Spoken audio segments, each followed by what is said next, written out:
Gadis itu hanya memberiku waktu 5 detik untuk membuktikan kalau aku seorang pria sejati. Kalau tidak, dia akan membunuhku di tempat. Tapi aku hanya perlu 1 kalimat untuk membuatnya tersipu malu. Tinju imut Sisi. Tinju tak terkalahkan Sisi. Penghancur langit dan bumi. Ternyata dia adalah teman masa kecilku dari panti asuhan. Dan ini adalah jurus tinju yang dia ajarkan padaku.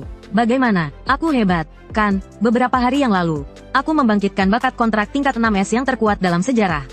Tidak hanya bisa membuat kontrak dengan makhluk apapun, aku bahkan bisa mengendalikan tubuh dan jiwa mereka sesuka hati. Kupikir aku bisa membuat kontrak dengan sekelompok gadis dan memulai perjalanan haramku. Atau membuat kontrak dengan monster buas untuk melindungiku. Tapi kemudian aku menemukan kelemahan fatal dari bakatku. Yaitu, pihak lain harus sadar dan rela memakan permata kontrak. Semua orang menertawakanku dan mengatakan ini adalah kemampuan paling tidak berguna. Lagi pula, siapa yang mau menjadi budak orang lain? Saat aku mulai putus asa, teman masa kecilku, Su Jingyao, seperti biasa, memberiku semangat dan dukungan. Jangan menyerah begitu cepat, percayalah pada dirimu sendiri, dunia ini luas. Pasti ada makhluk yang bersedia kau kendalikan. Kata-katanya memberiku ide, aku segera memakan permata itu. Saat berikutnya, tubuhku memancarkan cahaya hijau. Benar saja, membuat kontrak dengan diri sendiri juga berhasil. Melihat itu, Su Jingyao langsung bertanya dengan cemas apakah aku baik-baik saja.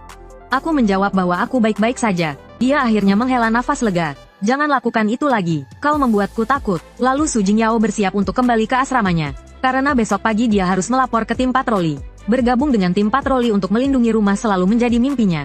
Dan sekarang akhirnya dia memiliki kesempatan untuk mewujudkannya. Jangan terlalu sedih, mungkin suatu hari nanti saat kau menjadi kuat, kau bisa bekerja sama dengan teman masa kecilmu yang imut ini.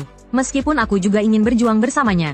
Karena kemampuanku yang tidak berguna, aku sudah ditugaskan sekolah untuk bertani.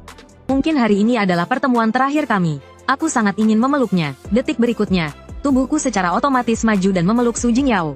Su Jingyao terkejut dengan pelukanku yang tiba-tiba. Aku juga sedikit bingung. Dengan wajah memerah, dia mendorongku menjauh. Meninggalkan kata hati-hati dan berlari kembali ke asramanya. Lalu aku mulai berpikir. Tadi aku secara tidak sadar memerintah diriku sendiri.